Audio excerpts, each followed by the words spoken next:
poucas referências a Maria nas Sagradas Escrituras dizem-nos que ela tem uma importância única na história de Deus em todos os tempos. É o digítria que indica o caminho ou que indica para o caminho. E aqui então nós vamos nos deter um pouco, em um primeiro momento, no Evangelho da Anunciação, para nós redentoristas importantíssimo, ao mistério da paixão, porque afinal de contas faz parte de nosso DNA, e na missão solidária, aonde escolhemos 3 textos: as bodas de Caná, visitação e o canto do Magnificat.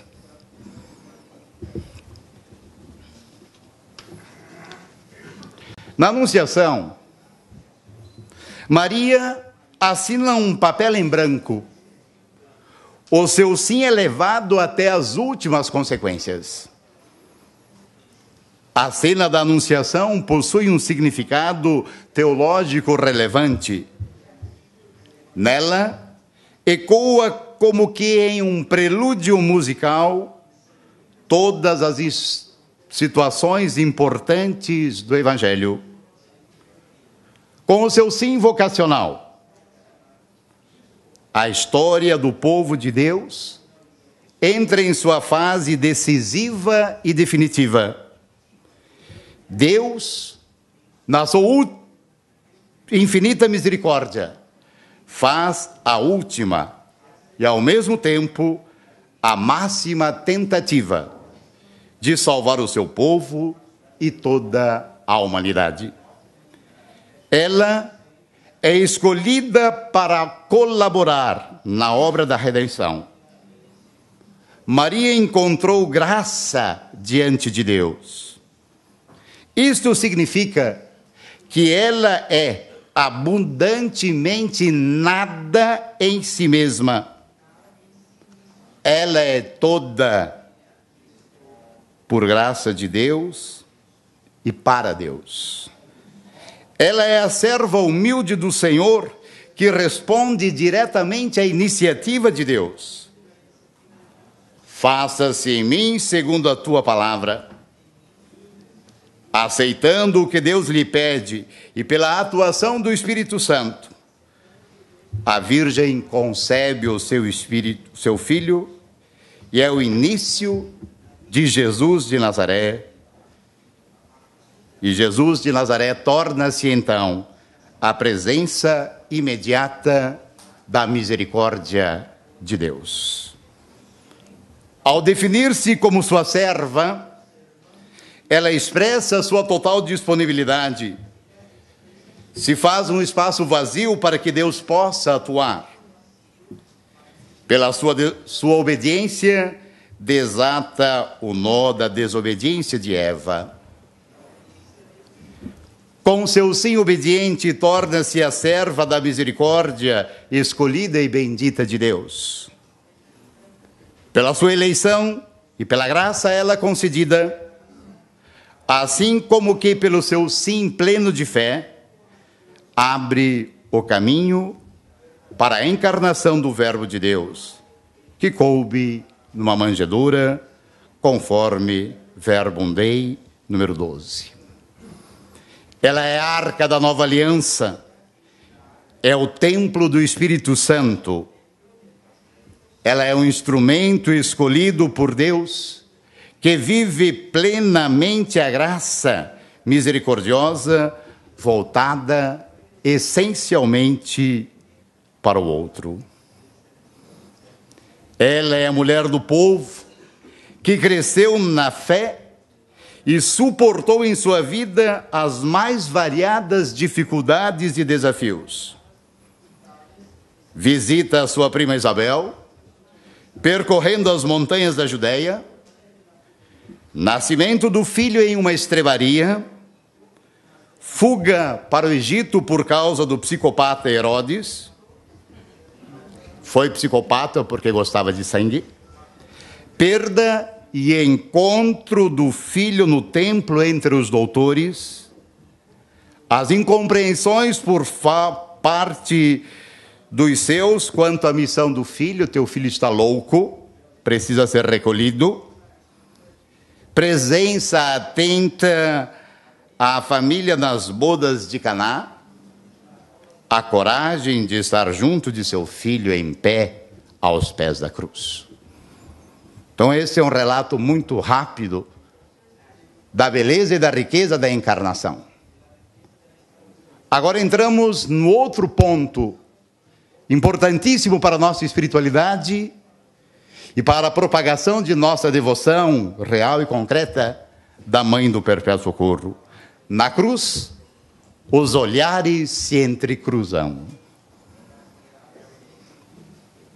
Desde a cruz, Jesus olhou-a e disse-lhe: este é o seu filho. Fazendo uma paródia, podemos pensar: estes são os teus filhos. Este é um olhar de plena confiança. Aos pés da cruz, Maria é a mulher da dor e, ao mesmo tempo, da vigilante espera de um mistério maior que a dor que se está para cumprir. Tudo parecia ter se acabado. Poder-se-ia dizer que toda a esperança se apagou.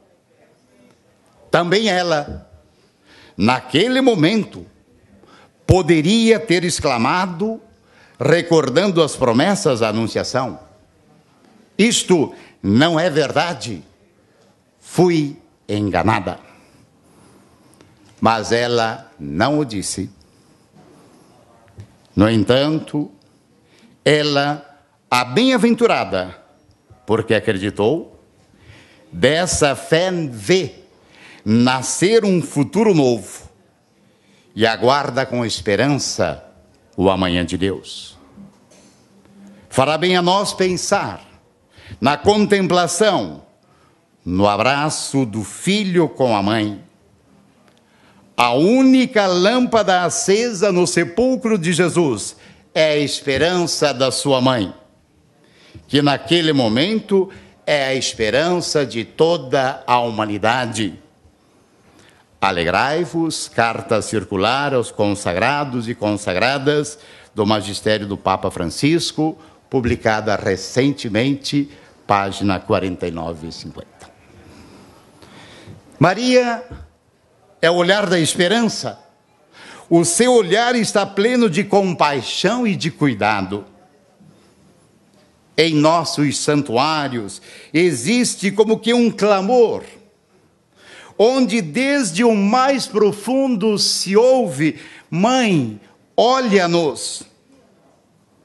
Precisamos do teu olhar para seguir em frente.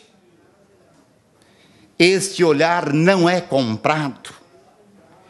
É o presente da mãe a seus filhos e filhas que vêm ao seu encontro. No olhar, na Virgem Mãe do Perpétuo Socorro, a Virgem da Paixão, tem-se presente um presente permanente. É o presente da misericórdia de Deus que olhou para a pequenina serva em Nazaré e a fez sua mãe. Da misericórdia de Deus que a olhou desde o alto da cruz e a fez nossa mãe.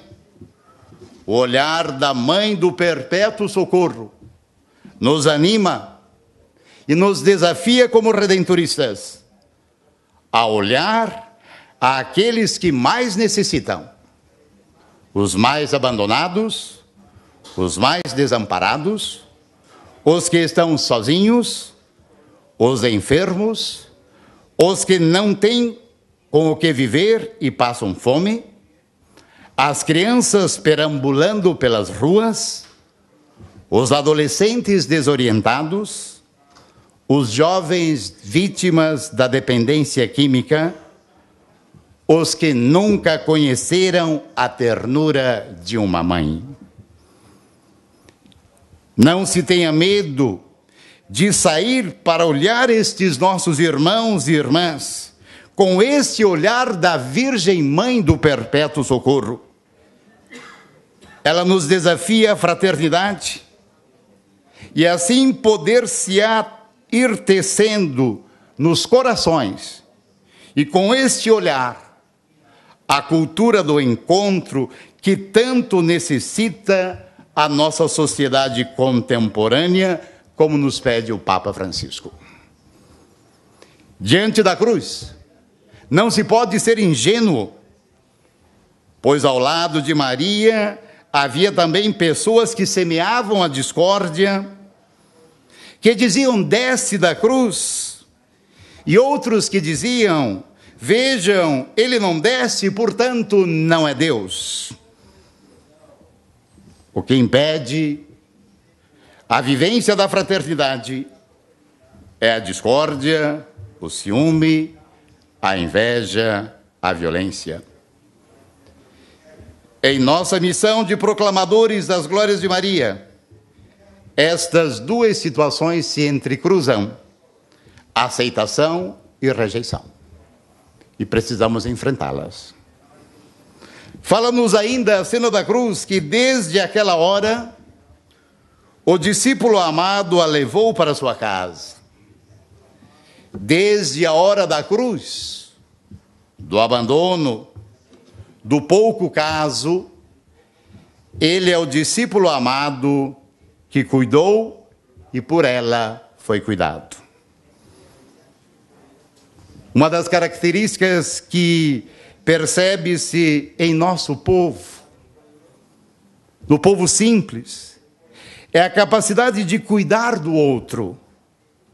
E como o bom samaritano, que encontra o homem assaltado, despido da sua dignidade, olha-o ternamente, cuida, torna-se próximo, desde a cruz, aprende-se a acolher a pessoa tal qual é.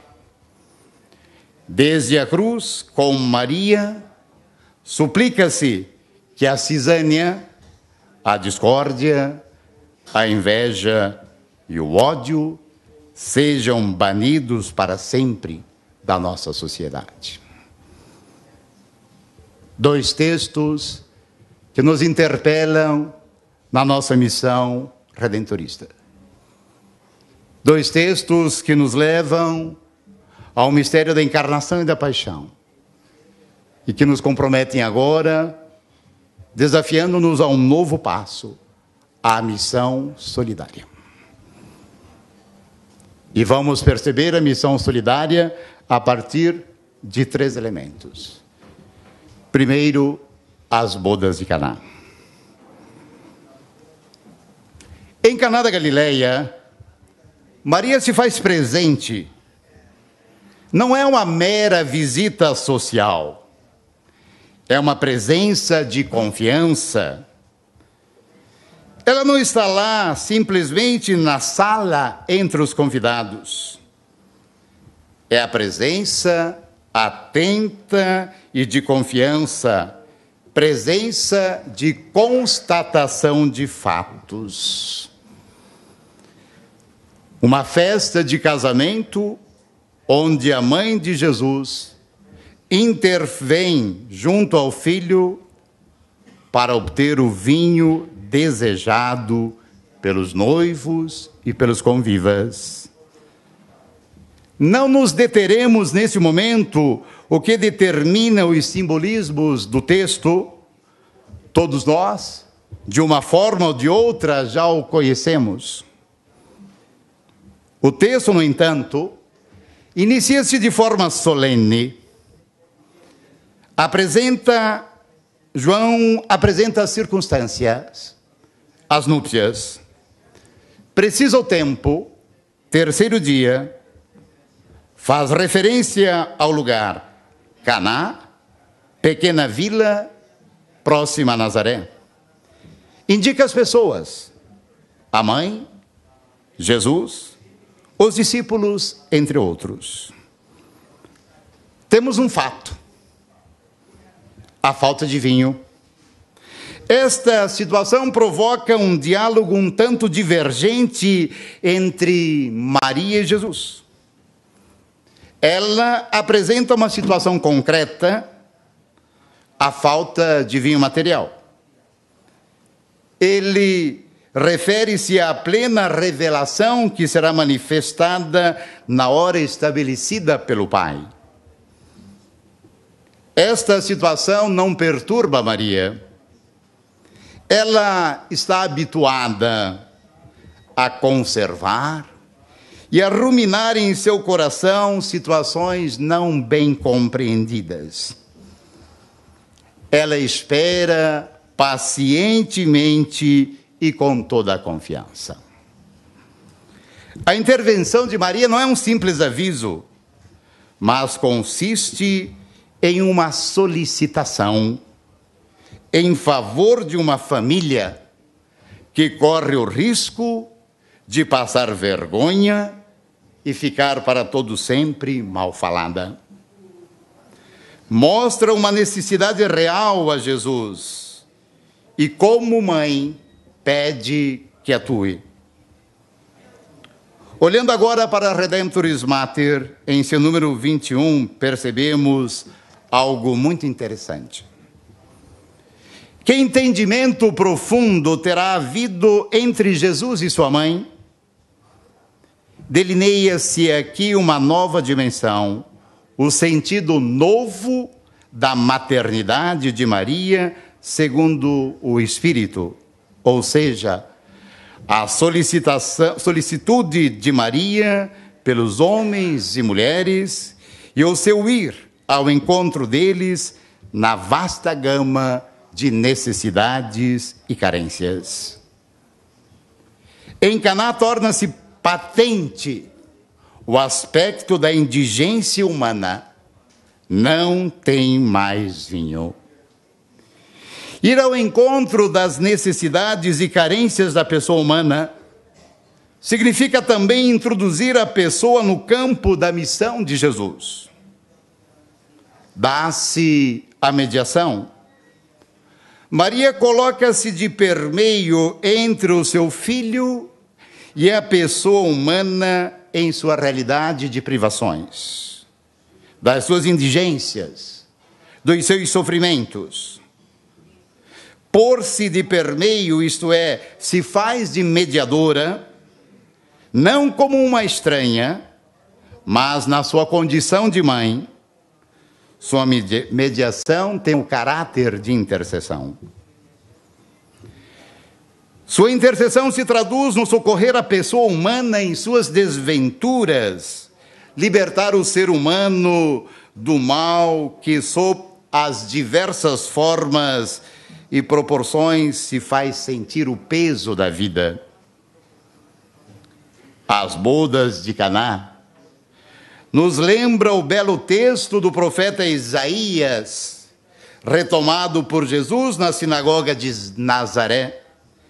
Enviou-me para evangelizar os pobres, a boa nova para proclamar aos prisioneiros a libertação e aos cegos a vista, que nós tão bem conhecemos como redentoristas. E nós, missionários redentoristas, interpelados pela força intercessora de Maria nas bodas de Caná, escolhemos a pessoa de Cristo como centro de nossa vida, Constituição 23, a fim de continuar o exemplo de Jesus Cristo, Salvador, pregando aos pobres a palavra de Deus, como ele disse de si mesmo: enviou-me para evangelizar os pobres. Constituição 1. Continuidores de Jesus.